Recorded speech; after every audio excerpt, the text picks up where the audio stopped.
Olá, seja toda a gente bem-vinda ao É Apenas Fumaça, um programa Fumaça onde se fala sobre a cidade com quem quer falar sobre ela. Eu sou a Margarida David Cardoso. Hoje temos como convidada a Carla Amado Gomes, professora na Faculdade de Direito da Universidade de Lisboa e investigadora do Centro de Investigação de Direito Público da mesma universidade. É doutorada em Direito Administrativo, publicou várias centenas de artigos, tem-se focado nos últimos anos no estudo da problemática ambiental do ponto de vista do direito público, desde questões relacionadas com recursos energéticos à proteção da biodiversidade e ao direito das catástrofes naturais. Bem-vinda. Obrigada, Margarida. É um gosto estar aqui.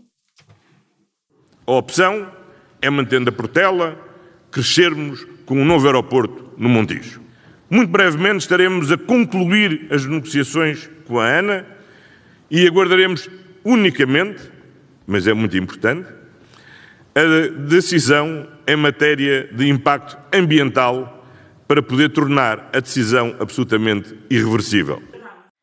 O primeiro-ministro António Costa disse isto em outubro do ano passado sobre os planos de transformar a base aérea número 6 do Montijo num aeroporto civil, complementar ao aeroporto Humberto Delgado em Lisboa. 3 meses depois, a 8 de janeiro deste ano, assinou um acordo com a ANA Aeroportos para a transformação da base do Montijo e o aumento da capacidade do aeroporto de Lisboa. O primeiro estudo de impacto ambiental sobre a construção desta infraestrutura, localizada a 6 km a sul da Reserva Natural do Estuário do Tejo, foi entregue na Agência Portuguesa do Ambiente em abril deste ano. Isto aconteceu 6 meses depois das declarações do Primeiro-Ministro que nós ouvimos. A avaliação de impacto ambiental é algo que se faz depois de uma decisão política estar tomada? Bom, em primeiro lugar eu gostava de dizer que um local de um aeroporto, sobretudo se for novo, nunca é ótimo. Ou é prejudicial para o ambiente, ou é prejudicial para as pessoas, ou normalmente é prejudicial para ambos. O que parece estar a acontecer neste caso, uma vez que vai haver afetação de biodiversidade aves e vai haver um intenso ruído para as pessoas das vizinhanças. Aliás, a semana passada foi veiculada a notícia das medições de ruído e poluição atmosférica perto do aeroporto de Lisboa e, de facto, as perspectivas de um novo aeroporto numa outra localização são de multiplicação desses impactos, agravado pelo facto das aves poderem estar na rota dos aviões, e, portanto, ser perigoso para as aves e ser perigoso para as próprias naves e as pessoas que nelas transitam. Pergunta-me, é natural, é habitual que uma decisão de um procedimento de avaliação de impacto ambiental, seja qual for a decisão que dele resulte, seja posterior a uma decisão política? Infelizmente é habitual, embora não seja legal. Portanto, o que a lei diz, e é preciso ver que a lei portuguesa é, como 95% das leis portuguesas de direito do ambiente, uma transposição de uma diretiva da União Europeia. Portanto, é preciso que se tenha a noção de que nós não somos autónomos no direito do ambiente, como já não somos em muitas outras matérias, mas realmente o nosso direito ambiental é em 95% direito da União Europeia ambiental concretizado. A diretiva europeia deixa bem claro que a decisão ou o procedimento de avaliação de impacto ambiental não tem que se verter numa decisão administrativa, por vezes pode assumir outras formas, depende dos ordenamentos jurídicos, mas de facto essa decisão tem que ser prévia à tomada de decisão política. Portanto, ela incorpora, ela sustenta, ela legitima a decisão política e é, no fundo, um influxo de boa governança dessa decisão política. Não quer dizer que aquilo que se passa na avaliação de impacto ambiental, nomeadamente do ponto de vista de ouvir pessoas, o público interessado, vincula o governante no sentido de ele ter que seguir esse, chamemos-lhe parecer, ou essa opinião, essas opiniões sustentadamente produzidas nesse procedimento de consulta pública, mas esse acervo de opiniões e de exames, de perícias, de consulta que foi produzido deve incorporar a decisão política.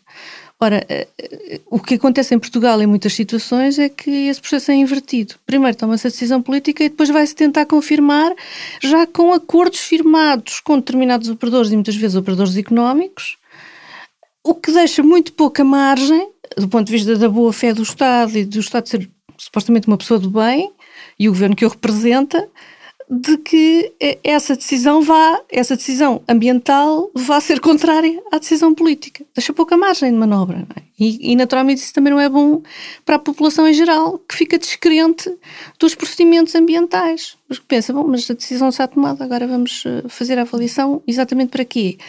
Para a União Europeia ver, fundamentalmente, e para não sermos objeto de processos judiciais junto do Tribunal de Justiça movidos pela Comissão Europeia, sendo certo que a violação está lá. Ou seja, a avaliação tem que ser prévia. Se é posterior, já se está a incumprir a diretiva. Mas a União Europeia acaba por punir o país por isso? Ou não há este acerto? Repare, enfim, sem querer ser maçadora, porque o público que nos ouve pode não ser exatamente formado em direito, mas nós, pelo facto de estarmos integrados na União Europeia, temos uma dupla camada de supervisão, digamos assim. É evidente que temos os tribunais portugueses, mas os tribunais portugueses, do ponto de vista ambiental, são muito pouco atuantes. Por várias razões que, enfim, poderemos ver, mas não exatamente agora, mas temos os tribunais nacionais, mas temos sobretudo o contencioso da União Europeia, nomeadamente o Tribunal de Justiça e o Tribunal Geral.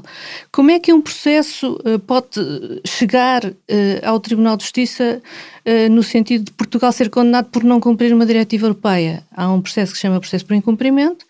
Esse processo tem sempre um procedimento prévio de tentativa de acordo entre a Comissão, que recebe queixas, normalmente recebe queixas das ONGs, da Zero, da Quercus. Exato, neste caso do aeroporto de Montijo, a Zero fez uma queixa junto à Comissão. A Comissão examina, entra em contacto com o Governo português dá as suas justificações, se a Comissão entender que as justificações não são suficientes, segue para o Tribunal. E o Tribunal pode efetivamente condenar o Estado português. Um primeiro momento, a sentença, digamos que é uma sentença que, enfim, não é uma sentença platónica, mas é uma sentença importante do ponto de vista da repercussão pública. Mas a segunda sentença, caso a primeira não seja cumprida, é uma sentença mais pesada, porque é uma sentença que envolve sanções pecuniárias compulsórias de milhares de euros por dia. E eu posso lhe dar um exemplo. A semana passada, penso que o acórdão é de 5 ou 4 de setembro deste ano. Foi uma menina que me segue no Facebook que me mandou um e-mail a dizer: professora, olha, se quiser partilhe esta decisão. E realmente eu postei há 3 ou 4 dias uma sentença, um acórdão do Tribunal de Justiça da União Europeia a condenar Portugal por incumprimento da Diretiva Habitats. Já é a segunda vez que somos condenados por incumprimento no campo dessa diretiva. E, portanto, tem consequências? Pode ter consequências. Nomeadamente, muitas vezes o que acontece é que a Comissão ouve o Estado e o Estado diz: bom, eu não fiz agora, mas acabei por fazer, e acabou por ser um resultado favorável, porque não houve aqui grandes atropelos, e digamos que a coisa passa. Agora, a violação está lá. O procedimento tem que ser prévio. Portanto, já estamos a violar direito europeu. Mas se calhar há mais coisas que estamos a violar neste caso. Como o quê? É muito duvidoso, e a Zero tem batido muito nessa tecla, e eu sou associada da Zero e conheço várias pessoas ligadas à Zero, e por vezes conversamos, nomeadamente o professor Francisco Ferreira, a Carla Graça, e lembro-me de ter falado com o professor Francisco Ferreira a este propósito, de saber se neste caso do aeroporto do Montijo seria necessário fazer a avaliação ambiental estratégica, que é outro instrumento de direito da União Europeia. E, portanto, há outra diretiva que gera outro diploma português e que também diz que em determinados casos, nomeadamente projetos de infraestruturas, é necessário fazer uma avaliação ambiental estratégica. A não ser que seja um projeto muito diminuto, ou que a alteração que vá provocar a um determinado plano territorial seja insignificante. Não é nenhum dos casos. Estamos a falar de um aeroporto internacional que vai trazer impactos do ponto de vista social e ambiental em sentido estrito. E a Zero tem-se batido por uma avaliação ambiental estratégica. E essa avaliação ambiental estratégica acontece porquê? Porque um aeroporto tem que ter um plano de infraestruturas. E um plano de infraestruturas é um instrumento cuja elaboração incorpora uma avaliação ambiental estratégica, que é uma visão de futuro. É um pouco diferente da avaliação de impacto ambiental. Nós, na avaliação de impacto ambiental, temos um projeto. Portanto, nós temos que saber quais são os efeitos, os impactos que o projeto causa no ambiente. Mas é um pouco como o povo diz, uma pescadinha do rabo na boca. Nós andamos à procura dos impactos que aquele projeto em concreto nos devolve, digamos assim. No caso da avaliação ambiental estratégica, nós não temos nenhum projeto, nós temos uma visão, uma perspectiva. Eu às vezes digo aos meus alunos, é como se tivéssemos aqui uma bola de cristal, vamos ver neste bocado de território o que é possível fazer, tendo em consideração, nomeadamente, aquilo que já lá está e aquilo que pode evoluir. E no caso do aeroporto, a avaliação ambiental estratégica seria até um procedimento prévio à própria avaliação de impacto ambiental ou eventualmente simultâneo, porque a legislação permite fazer as duas coisas quando já existe um projeto. Mas de facto nem a avaliação ambiental estratégica foi feita e parece que está descartada, quando do meu ponto de vista a lei exige, porque é um plano setorial e tem que a envolver. E depois a avaliação de impacto ambiental, que é importantíssima e que sempre seria necessária, mas prévia e não póstuma. E por isso, de facto, há aqui vários atropelos à legislação ambiental neste processo do aeroporto. Só para nos contextualizar quem está a ouvir, segundo o acordo assinado em janeiro entre o Estado português e a ANA Aeroportos, a ampliação do aeroporto da Portela e a construção do aeroporto de Montijo vai significar um aumento dos atuais 38 para 72 movimentos por hora, isto considerando aterragens e deslocagens e decolagens, e se no ano passado a Portela recebeu cerca de 28 milhões de pessoas, um número recorde, a estimativa é que passem a aterrar na região de Lisboa mais de 50 milhões de passageiros por ano. Tal como disse, a Zero pediu que esta obra seja sujeita a uma avaliação ambiental estratégica, assim como o Partido dos Verdes. Mas que respostas na prática é que a avaliação ambiental estratégica dá que o estudo de impacto ambiental não dá? A articulação entre os dois diplomas nem sempre é fácil, levanta muitas dúvidas jurídicas que a própria diretiva, nenhuma das diretivas, na verdade, mas a diretiva da avaliação estratégica não resolve. Agora, a verdade é que a avaliação ambiental estratégica, como a avaliação de impacto ambiental, são procedimentos caros. Caros para o empreendedor, e essa eu sei que seria uma questão que também gostaria de abordar aqui, o empreendedor porque tem que encomendar os estudos de impacto ambiental e há profissionais dedicados a essa atividade, que não são juristas. Caros para as entidades públicas, porque na avaliação ambiental estratégica existe algo que se chama relatório ambiental, que é o resultado da tal avaliação ambiental do ponto de vista estratégico, que é pago pelas entidades que aprovam o plano. No caso, um plano setorial, essa entidade é o Conselho de Ministros e, portanto, seria o Estado português. Atenção que no caso dos planos diretores municipais, por exemplo, são as autarquias locais e isso onera bastante essas entidades. E há muitas situações que, de facto, entram através dos PTMs. Aqui seria um plano setorial, seria o Estado português. E, portanto, nesta vertente, aqui o que acontece é que porque há dois procedimentos e envolvem custos, a diretiva diz, bom, mas se já houver um projeto e se esse projeto tiver que ser suportado pela sua envergadura por um plano, então faz-se tudo ao mesmo tempo. Eu tenho uma dúvida fundamental sobre este faz tudo ao mesmo tempo, que não vou propriamente esmiuçar, mas posso avançar, e que diz respeito aos efeitos da declaração de impacto ambiental que a nossa lei assume como vinculativos. A diretiva não, mas a nossa lei sim. Enquanto que a avaliação ambiental estratégica é uma descrição, é uma memória descritiva que não tem propriamente efeitos vinculativos para o decisor. E, portanto, ao entrar uma coisa na outra, eu diria que para se respeitar o procedimento de avaliação de impacto ambiental, sim senhor, fazer as duas coisas, mas não perder ou não descartar o efeito vinculativo da declaração de impacto ambiental. Que eles devem ser feitos simultaneamente. Num caso como este, se optasse pela avaliação ambiental estratégica, uma vez que o projeto do aeroporto já existe, já existe alguma coisa, uma questão de ampliar, seria eventualmente uma tarefa de envolver ou incorporar nesta visão estratégica para aquele território a presença daquele aeroporto com aquela capacidade operativa, porque um aeroporto já existe, enfim, já se sabe, simplesmente vai implicar mais aterragens, mais descolagens, mais movimentação de pessoas, portanto mais acesso, mais carga em termos de emissões dos transportes, mais impactos para a biodiversidade daquele local e, portanto, do ponto de vista da avaliação ambiental estratégica, isso teria que ser projetado e o projeto teria que ser acomodado nessa projeção e depois a declaração de impacto ambiental, ela própria, deveria conter as medidas de minimização e eventualmente de compensação necessárias para que aquela envolvência, aquele território pudesse suportar adequadamente o aeroporto. Agora, é verdade, eu comecei por dizer, não há um sítio, não há um local ótimo para um aeroporto. Se eu sou contra o aeroporto do Montijo, não foi uma pergunta que me tivesse colocado, mas eu à partida digo, eu não sou contra a colocação ou a instalação do aeroporto no Montijo, porque compreendo que a Portela esteja a arrebentar pelas costuras, que seja um aeroporto perigoso e quanto mais tráfego aéreo, mais risco existe para a cidade de vir a ter um acidente com eventualmente uma nave a cair em cima de uma zona habitada.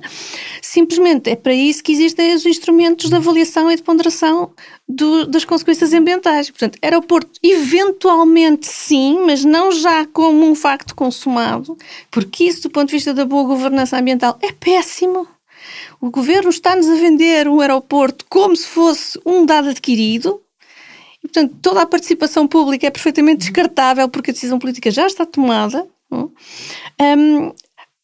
Aeroporto, eventualmente, no Montijo, sim, mas com um suporte ambiental credível e, portanto, com a convocação de todos os instrumentos possíveis para tornar a decisão o mais consensual e o mais assimilável possível pela população. Se hesitássemos, se nada fizéssemos agora, pagaríamos nos próximos anos em menos crescimento dos passageiros transportados, em menos crescimento económico. O aeroporto complementar do Montijo é uma solução adequada, confortável e sustentável. O anterior ministro do Planeamento e das Infraestruturas, Pedro Marques, disse isto na cerimónia de assinatura do contrato de expansão da capacidade aeroportuária de Lisboa a 6 de janeiro deste ano. O estudo de impacto ambiental pode ser feito à medida de uma decisão política? Não deve ser feita à medida de uma decisão política. A questão do estudo de impacto ambiental é uma questão, ou deveria ser uma questão estritamente técnica. E não é? E a Margarida perguntou-me, antes desta entrevista estar a decorrer, se eu achava bem, ou se eu acho bem, que sejam os operadores a promover a realização dos estudos de impacto ambiental. Portanto, por aqui só fazer uma pequena explicação. Uma avaliação de impacto ambiental é feita tendo em consideração o tipo de projeto. E de acordo com esse tipo de projeto é seguida uma determinada pauta que está na lei. Portanto, há uma decisão de impacto ambiental e depois há um procedimento de pós-avaliação que teoricamente acompanha o projeto desde que é apresentado o seu papel, digamos assim, que ele é apresentado no seu esquema, até ao seu desmantelamento. Portanto, supostamente era isto que deveria acontecer. A declaração de impacto ambiental é uma decisão técnica que é tomada ou pela Agência Portuguesa do Ambiente ou pela Comissão de Coordenação e Desenvolvimento Regional, dependendo do tipo de projetos. Só é tomada pelo Governo, excepcionalmente, se o projeto for da iniciativa da APA, para garantir um terceiro imparcial. Portanto, ou APA ou CCDR aprovam a declaração de impacto ambiental, que pode ser favorável, desfavorável ou condicionalmente favorável. Para chegar à declaração de impacto ambiental, há um elemento fundamental, que é o estudo de impacto ambiental, um ou vários. E a questão é, quem é que deve elaborar esse estudo? É o próprio que tem interesse nas conclusões a que o estudo vai chegar, dir-se, isto é uma coisa viciada. E perguntar se isso era um conflito de interesses. Ou é a entidade pública que o vai aprovar, mas com dados fornecidos pelo operador e com o custo suportado pelo operador. Essa é a solução alemã. Na Alemanha, é o operador que fornece os dados, é a entidade pública que realiza o estudo de impacto ambiental, que depois vai servir de base à declaração de impacto ambiental. Em Portugal e noutros Estados da União Europeia, a posição foi diferente e, portanto, é o operador que fornece os dados à entidade administrativa que vai aprovar o projeto. Eu sempre tenho ensinado e sempre tenho dito, e continuo convicta disto, que acho esta solução correta. E esta solução correta, nesta perspectiva, quem é que tem o domínio do risco que o projeto vai implicar? É quem o promove, é o operador. Aqui não estamos propriamente a falar de riscos de poluição, porque isso é avaliado numa outra sede, nomeadamente em licenças ambientais, mas estamos a falar em impactos para o território e para as pessoas que nele vivem e para a biodiversidade que eventualmente aí esteja sediada. Quem é que tem o maior conhecimento sobre estes dados? É quem vai promover o projeto e as pessoas a quem ele, o operador, fornece os dados e que vão elaborar os tais estudos. E, portanto, do ponto de vista da praticabilidade, digamos assim, praticabilidade da situação, parece-me uma solução adequada. Depois, conflito de interesses. O conflito de interesses acaba por não surgir, do meu ponto de vista, porquê? Porque é verdade que há um estudo de impacto ambiental que tem a visão do operador, só que depois, no âmbito do procedimento de avaliação de impacto ambiental, há uma entidade que é a Comissão Técnica, e que é uma comissão que é formada à medida de cada projeto. Portanto, é um órgão, como nós podemos dizer em direito, ad hoc, amolda-se a cada projeto. E é essa entidade, que é uma entidade administrativa e, digamos, asséptica, porque puramente técnica, que vai estudar aquele projeto, ou aquele estudo, vai fazer variedíssimas diligências e depois vai tirar uma conclusão que indica, e portanto que submete à entidade que ela própria então vai emitir a declaração de impacto ambiental. E portanto não é quem apresenta o estudo que decide sobre o estudo. O estudo é uma componente fundamental, é a visão do operador. E que há ainda um outro argumento que do meu ponto de vista justifica que a solução seja esta em Portugal, e que é o seguinte, é que em direito do ambiente pontifica um princípio fundamental, que é o princípio da prevenção. E, portanto, o princípio da prevenção visa antecipar impactos, danos para o ambiente de uma determinada atividade, um determinado projeto, um determinado produto, serviço, o que seja. E do ponto de vista do princípio da prevenção, quem tem o ónus da prova de dizer que a sua atividade é não inócua, mas que não comporta um risco significativo para o ambiente, é quem a quer desenvolver. Portanto, a ideia da entrega do estudo de impacto ambiental pelo operador, para mim, é uma concretização do princípio da prevenção e da inversão do ónus da prova. Não é a administração que tem que provar que aquele projeto é seguro. É o operador que tem que provar que ele é tão seguro quanto possível, que ele é tão pouco impactante quanto possível. E, portanto, faz sentido esta solução, do meu ponto de vista, faz por várias razões. Agora, é preciso que fique bem claro, o estudo de impacto ambiental é um componente da declaração de impacto ambiental. A declaração de impacto ambiental, tendo em consideração aquele estudo, pode ser totalmente favorável, não conheço nenhuma totalmente favorável, condicionalmente favorável, são 98%, e por vezes há desfavorável. Com uma desfavorável não se pode fazer nada, por causa do efeito vinculativo. A questão da condicionalmente favorável implica as tais medidas de minimização e eventualmente medidas de compensação que hoje em dia, na última alteração da lei, tornaram-se mais fáceis de, digamos, consensualizar entre a administração ambiental e o operador, porque a lei criou uma fase em que, chegados ao final da avaliação técnica e todas as diligências necessárias, antes da decisão vir a ocorrer, eventualmente a autoridade da AIA, a APA ou a CCDR, pode chamar o operador a dizer, olha, detectamos aqui uma série de problemas no vosso estudo de impacto ambiental, os nossos técnicos estão a trabalhar sobre isto e achamos que estas medidas não são suficientes. Querem reformular para ver se isto chega a bom porto? E esta last call, digamos assim, é algo que não existia antes da última alteração, de dezembro de 2017, e que torna este procedimento mais ágil, digamos assim, e eventualmente poder-se a dizer, isso é para favorecer o empreendedorismo. Não tenhamos ilusões que aqui o que está em causa é fazer. A concretização da obra. A ideia é o desenvolvimento e o progresso económico, seja lá o que isso for, é fazer. Mas fazer com as ponderações e as preocupações e as condicionantes ambientais, enfim, que sejam necessárias no caso concreto.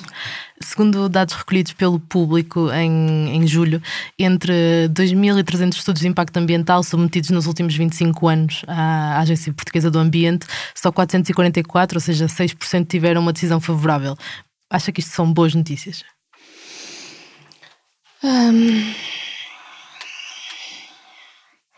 É uma pergunta difícil. Enfim, isso pode significar que a Agência Portuguesa do Ambiente está a ser extraordinariamente rigorosa na avaliação dos estudos de impacto ambiental e, portanto, está a ser muito protetiva do interesse ambiental, e isso justifica que só 6% é que tenham tido uma decisão favorável. É desfavorável. Só 6% é que teve uma decisão desfavorável. Só 6% é que tiveram uma decisão desfavorável, portanto 94% foram...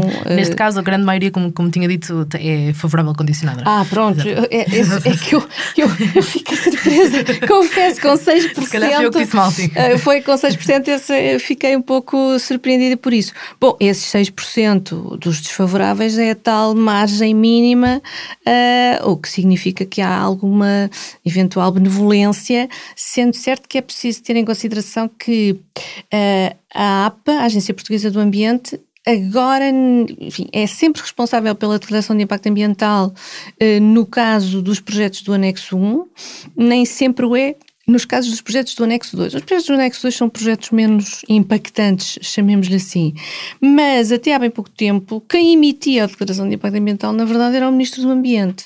E, portanto, admito que esses 6% digam respeito a declarações de impacto ambiental desfavoráveis, independentemente de ter sido o Ministro do Ambiente ou a APA, enfim. Sim. Mas há uma reduzida margem de projetos que é chumbado, passa a expressão, na avaliação de impacto ambiental. Se isso me preocupa, pois visto assim agora nessa perspectiva, preocupa-me na medida em que podemos estar a ser demasiado benevolentes nas declarações de impacto ambiental e podemos estar a menosprezar determinados valores. É verdade que a avaliação de impacto ambiental tenta minimizar impactos e, naturalmente, antecipar danos, tentando que eles não se venham a verificar. E por isso comporta dois tipos de medidas: as tais medidas de minimização e as medidas de compensação.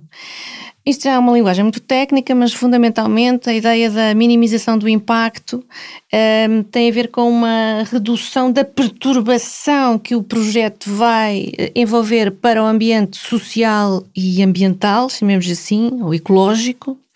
E a questão da compensação já parte de um outro pressuposto.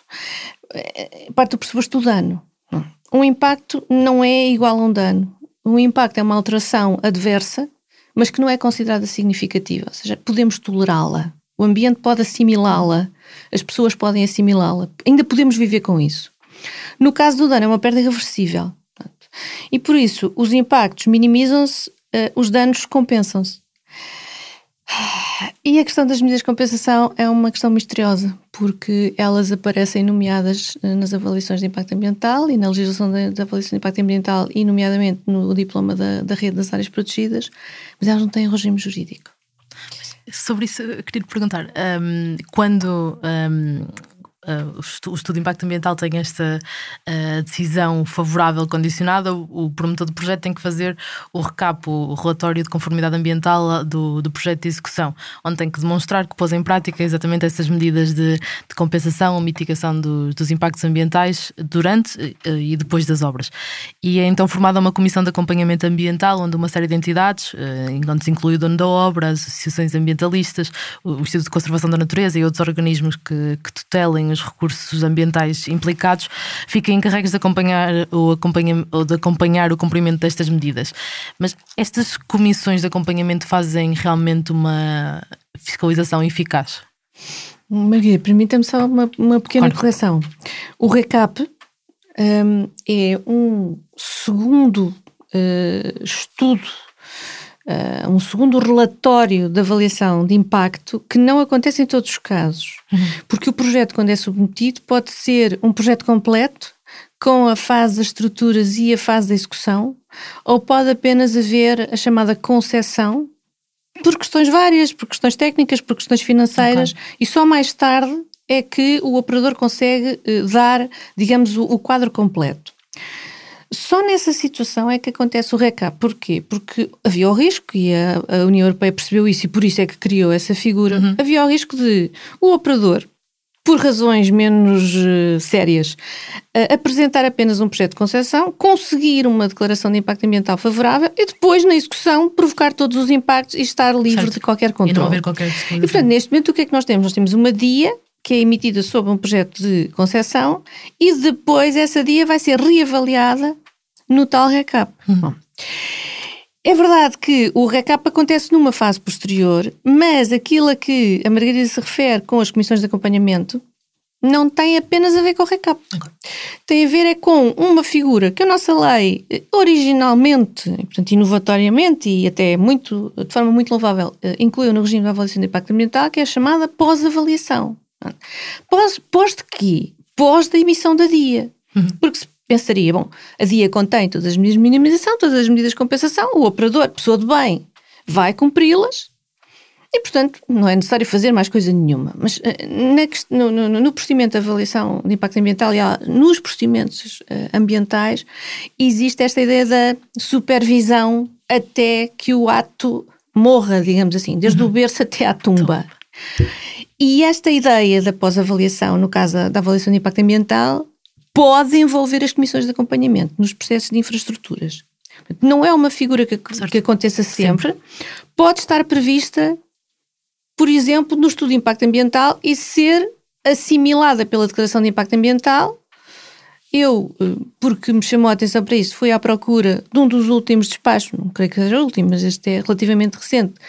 Por exemplo, há aqui um despacho de 2015 dos gabinetes dos secretários de Estado da Cultura e do Ambiente e que tem a ver com o acompanhamento de uma grande obra de infraestruturas hidroelétricas de Aivões, Altâmega, Couvens. Já está-me a lembrar precisamente das barragens que têm normalmente estas comissões de acompanhamento. Porque são empreendimentos que causam um profundo impacto no território, grandes mudanças, muitas vezes de florestação, até deslocamento de populações, e que contém várias medidas de minimização e de compensação. E, portanto, por exemplo, neste caso foi criada uma comissão de acompanhamento que tem aqui, por exemplo, a presidência da APA, mais a Comissão de Coordenação, Direção-Geral da Cultura do Norte, Instituto de Conservação da Natureza, como referiu, Laboratório Nacional de Energia e Geologia e entidades com intervenção no procedimento. Para quê? Para ter a certeza de que o operador cumpre efetivamente aquelas medidas.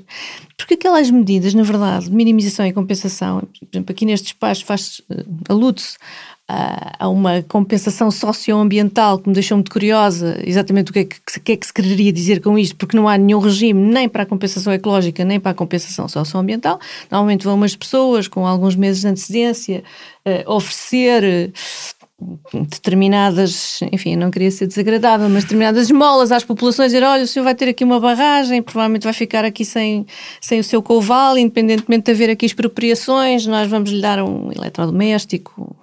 Enfim, contrapartidas deste género, que não devem ser decididas assim, devem ser decididas através de um procedimento específico em que toda a população é representada e os vários atores sociais são devidamente representados e não são exploradas determinadas fraquezas e vulnerabilidades de algumas pessoas, por vezes até, enfim, ou por serem idosas ou por terem pouca escolaridade, não sabem exatamente o que é que está em causa.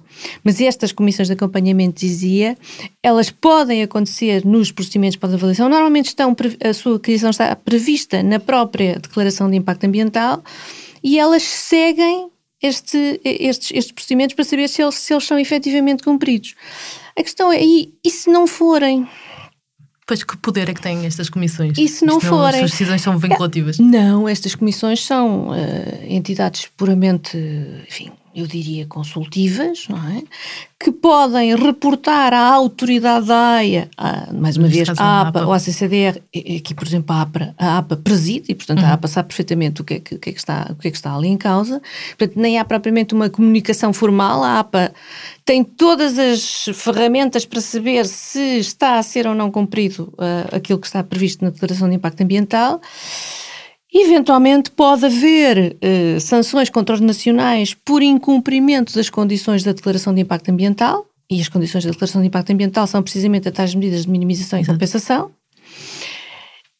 Mas essas sanções contra os nacionais não matam, digamos assim, não fazem cessar a validade do ato. O ato continua e a atividade continua a poder ser desenvolvida. Lembra-se de alguma situação em que essas contravenções tenham sido aplicadas? Não lhe consigo dar esses dados, mas o regime de avaliação de impacto ambiental, remetendo para a lei das contornações ambientais, tem um vasto conjunto de sanções, contornações. Estamos a falar de sanções pecuniárias. Eventualmente, sanções acessórias que estão depois descritas na lei das contornações ambientais, uma das quais, e enfim, do meu ponto de vista a mais importante, é a obrigação de o faltoso, chamemos assim, o acoimado, como por vezes dizem, aquele que suporta a coima, ter, além de pagar essa coima, que pode ascender a milhares de euros, mas depois há um problema que é a sua impugnação judicial, e normalmente os juízes são sensíveis a vários aspectos e diminuem drasticamente esses valores, mas o acoimado pode ser obrigado a repor o estado das coisas, digamos assim, o estado físico, exatamente, como estava imediatamente, no momento imediatamente anterior à lesão que ele provocou.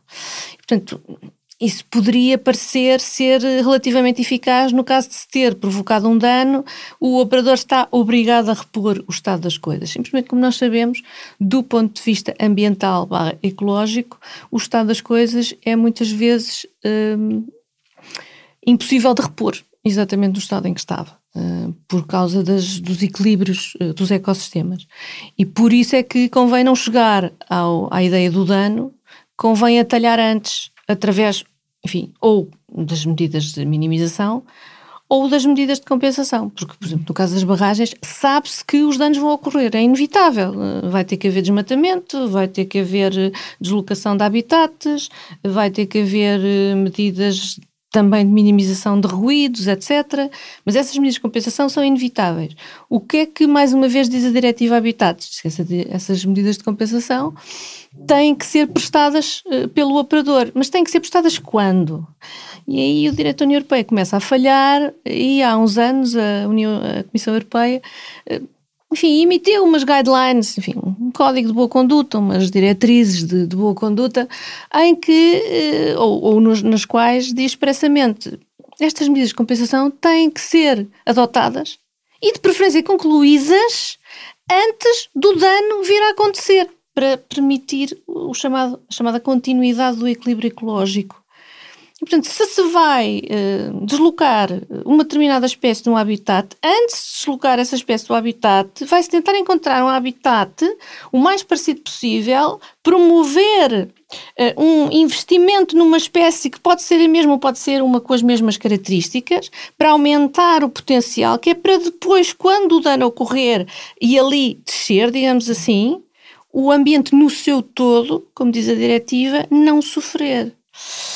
Ora, o que se passa na maior parte dos casos é que estas medidas de compensação não são adequadamente previstas porque não sabem muito bem o que é que elas são, e muito menos são adotadas e cumpridas e terminadas antes do dano vir a acontecer. E, portanto, como é que essas comissões de acompanhamento podem agir? Bom, poderiam agir desde logo dizendo, bom, mas as medidas de compensação, vamos lá ver onde é que elas estão, quais é que elas são, já foram cumpridas, já foram pelo menos iniciadas? Diz o operador, não, ainda não temos os estudos todos concluídos. Então, para tudo até que isso venha a acontecer. Mas essa comissão não tem o poder de dizer para tudo, não é? E, sobretudo, a comissão tem muita dificuldade em concretizar um instrumento que a legislação não define. O que é um verdadeiro mistério. Enfim, isto é uma batalha que eu venho travando há alguns anos, através de escritos, mas que agora não interessa desenvolver, mas, de facto, isto deixa muito amputado o procedimento de avaliação de impacto ambiental sempre que o projeto implicar um dano, e aqui estou a falar de um conceito que a própria lei também define noutro diploma, que é reprodução de outra diretiva da União Europeia, que é o diploma do dano ecológico.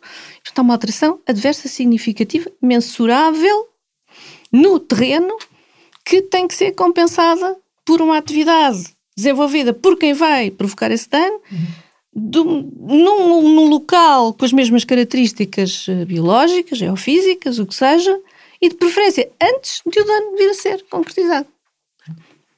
Nada disto é feito. Vamos falar sobre a participação pública. A 30 de setembro de 2015, o Estado português assinou 2 contratos de concessão com a empresa Australis Oil and Gas Portugal nas áreas Batalha e Pombal para prospecção, pesquisa e exploração de petróleo e gás. São 2.510 km² de direitos de exploração no subsolo nacional que o Estado entregou a esta empresa, divididos por 18 concelhos. E em 2 destes locais onde a petrolífera quer realizar os furos de prospecção de gás, só no final de 2019, passados mais de 3 anos, é que os responsáveis da Australis apresentaram publicamente o projeto às populações.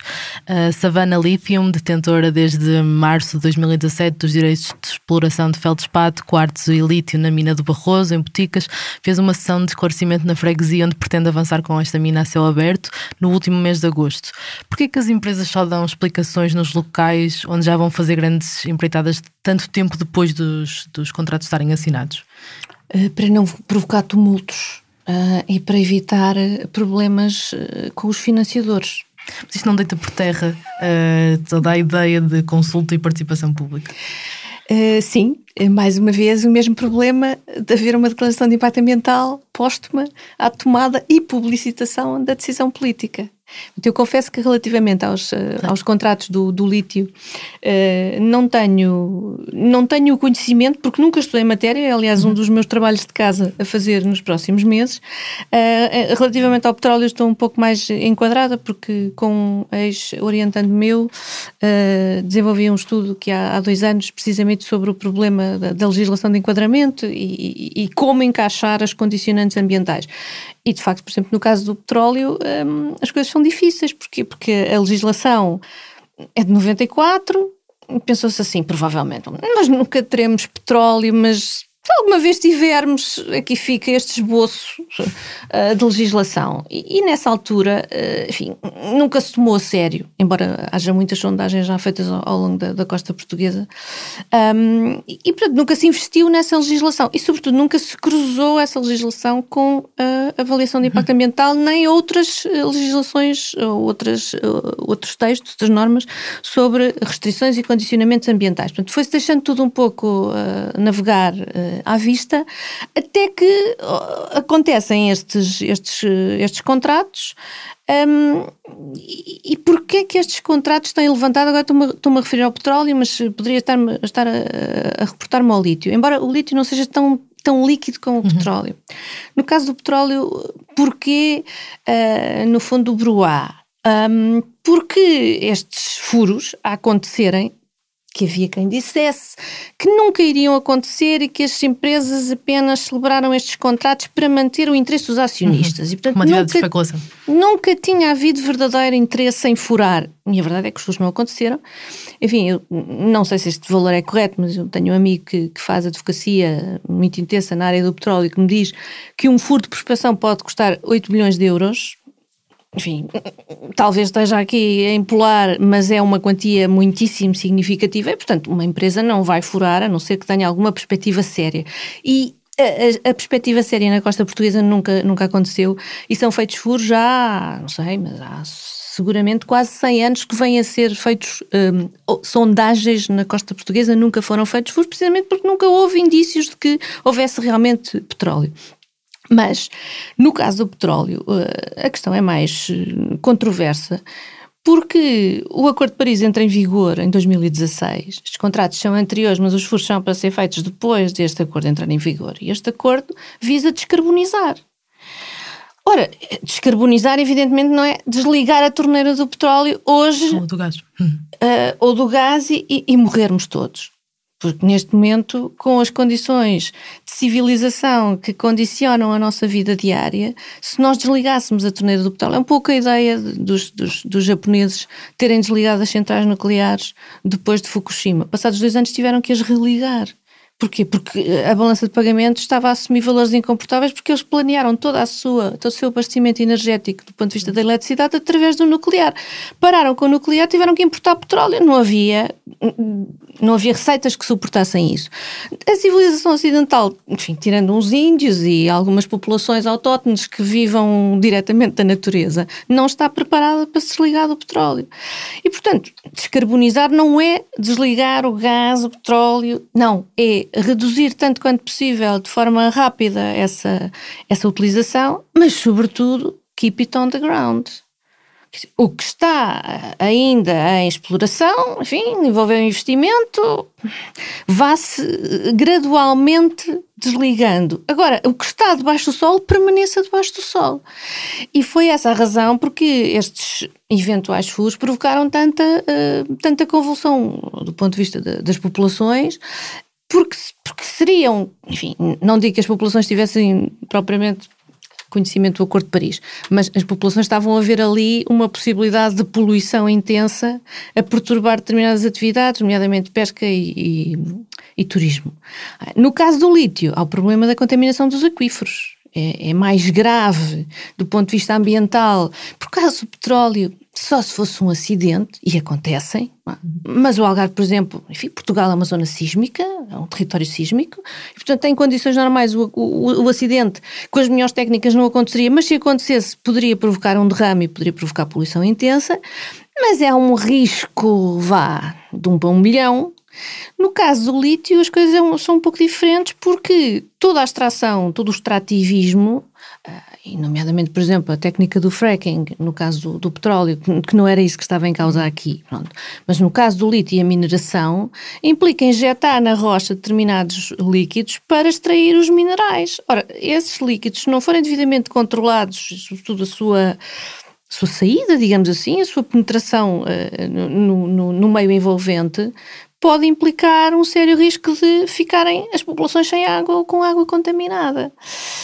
E provavelmente por causa disso, porque as pessoas acabam por conhecer e por saber, não propriamente o lítio, mas os wolfrâmios e outros minerais que acabam por, num primeiro momento, gerar emprego, mas é um emprego de altíssimo risco e que muitas vezes os cargos, digamos assim, mais interessantes são ocupados por pessoas trazidas pelas empresas e, portanto, nem sequer são portugueses, porque nós aqui em Portugal não temos aquilo, por exemplo, tem Angola ou Moçambique, eu não vou dizer se isso é bom ou é mau, mas não se pode desenvolver determinados projetos em determinados países e alguns lusófonos sem ter na equipa e na equipa técnica e na equipa jurídica e na equipa laboral, digamos assim, um determinado percentual de nacionais.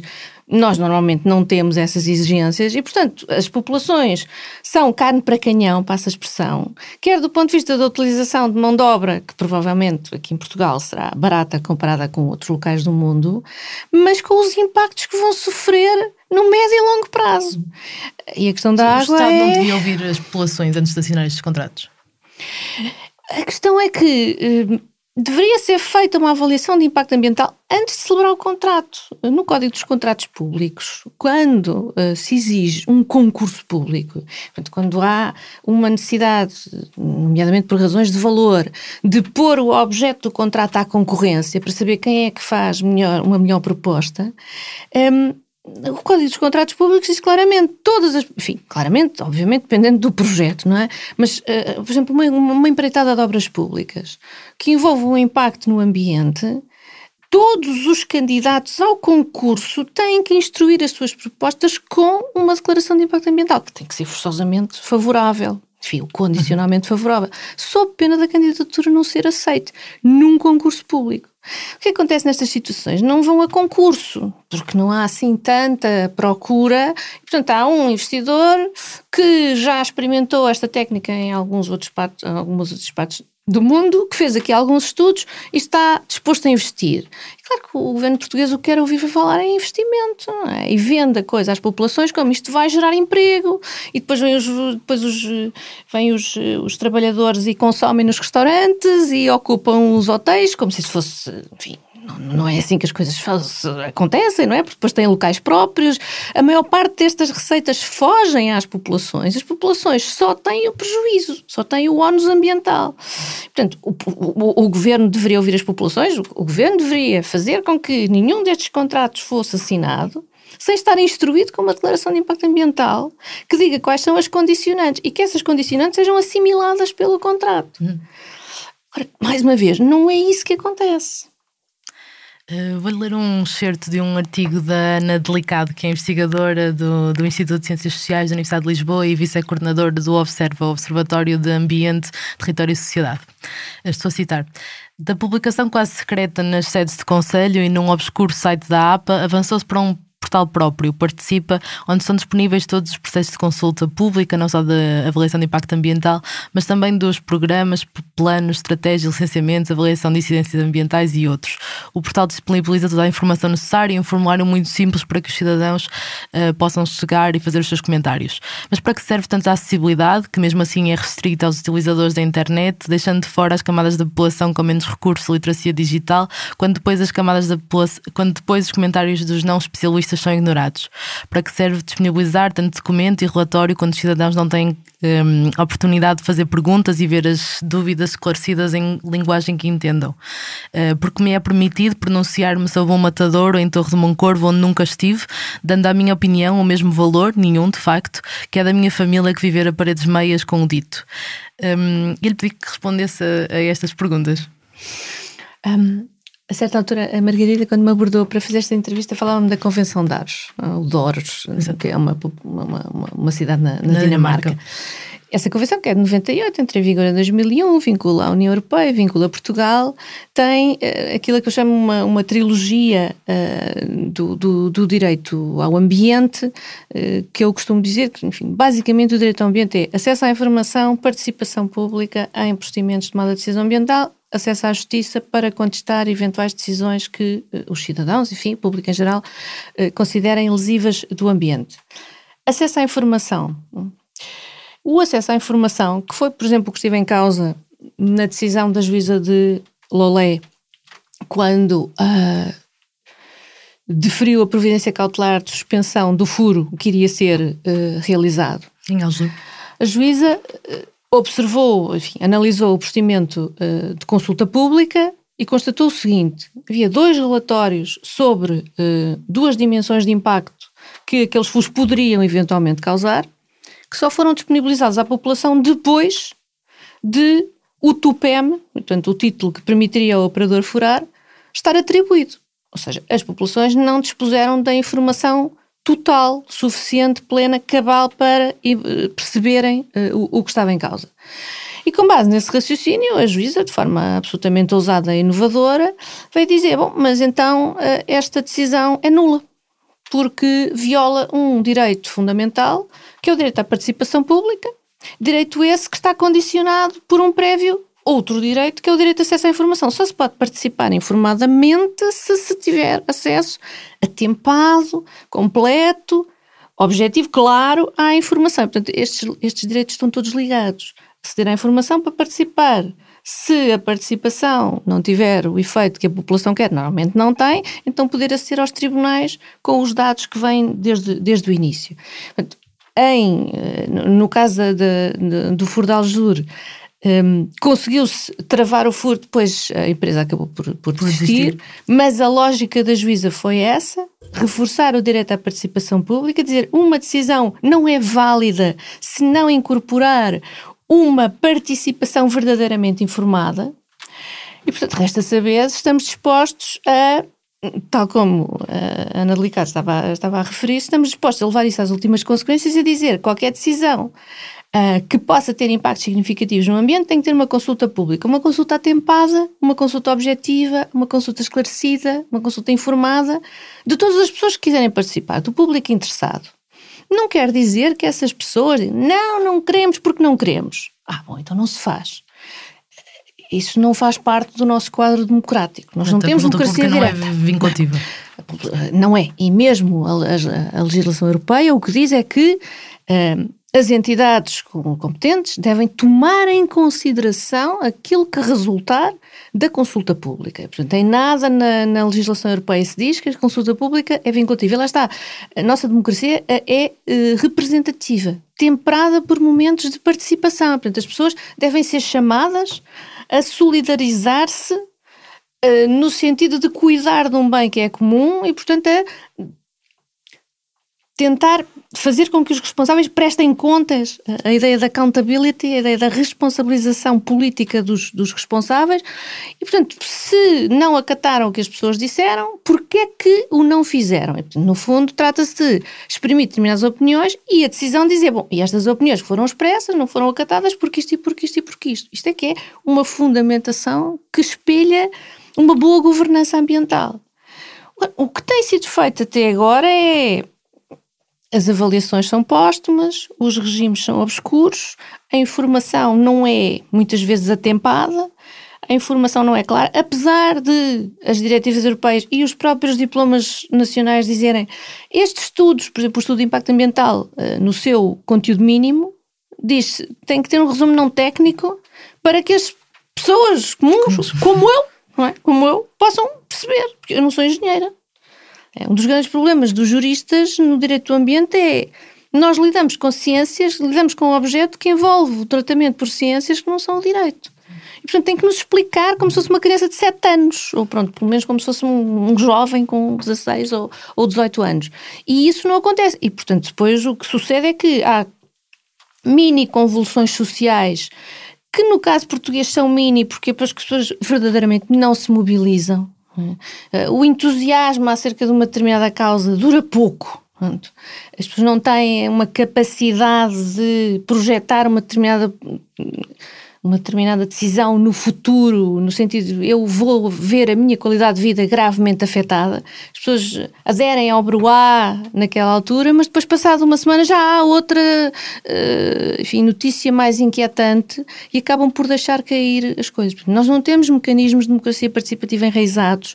Em Portugal, por exemplo, nos Estados Unidos, há referendos locais todas as semanas. Olha, o que é que acha? Fazer aqui um parque de estacionamento ou um parque de diversões? Poderia ser uma solução em Portugal? Esse tipo de instrumento? Se não houver uma cultura de participação cívica, não. E essa cultura de participação cívica, do meu ponto de vista, enfim, isto é óbvio o que eu vou dizer, mas tem que ser gerada na consciência dos futuros adultos. E, portanto, isto passa tudo muito pela educação ambiental. O direito do ambiente, eu costumo dizer aos meus alunos, é um direito muito antipático. Só nos diz aquilo que nós não podemos continuar a fazer. Não podes continuar a usar o automóvel, tens que andar de bicicleta. Começado, então, mas eu agora estava no meu carrinho, estou simpático, dava-me tanto jeito. Não podes continuar a tomar banho de imersão, não. Tens de tomar um duche o mais rápido possível porque a água é um bem escasso. O direito do ambiente só nos diz aquilo que nós não devemos fazer. E, portanto, nós temos que criar condições para sermos seres altruístas. E, no fundo, pensarmos não apenas na nossa geração, mas nas gerações futuras. Enquanto isso não acontecer na formação da pessoa, tem que haver uma consciencialização desde pequenino, é o tal de pequenino se torce o pepino. Pronto, e, portanto, a criança, o adolescente, o jovem, tem que ser ensinado para assimilar as condicionantes ambientais que vai ter daí para a frente e vai ter cada vez mais. Mas isso tem que ser enraizado, porque se não for através da educação ambiental não se consegue fazer a mudança que precisamos e já estamos muito atrasados. Esta foi mais uma entrevista do É Apenas Fumaça, um programa Fumaça onde se fala sobre a sociedade com quem quer falar sobre ela. Obrigada, professora Carla Amado Gomes, especialista em Direito Ambiental. Esta entrevista foi preparada por mim, Margarida David Cardoso, e pelo Pedro Miguel Santos, que fez a edição, e também pelo Bernardo Afonso, que foi responsável pelo som. A Joana Batista fez o vídeo e a fotografia. Fazem da parte da equipa Fumaça Ana Freitas, Frederico Raposo, Maria Almeida, Moutafes, Ricardo Esteves Ribeiro, Sofia Rocha e Tomás Espinho. A música é dos Lourdes Fever. Podes ouvir mais entrevistas sobre os temas que estamos a cobrir a propósito das eleições legislativas de outubro em fumaca.pt, no YouTube, Spotify e na tua aplicação de podcasts. Queremos também fazer com que o Fumaça seja o primeiro projeto de jornalismo português totalmente financiado por quem nos ouve e lê. Se queres fazer parte da nossa comunidade, vai a fumaca.pt/contribuir. Obrigada.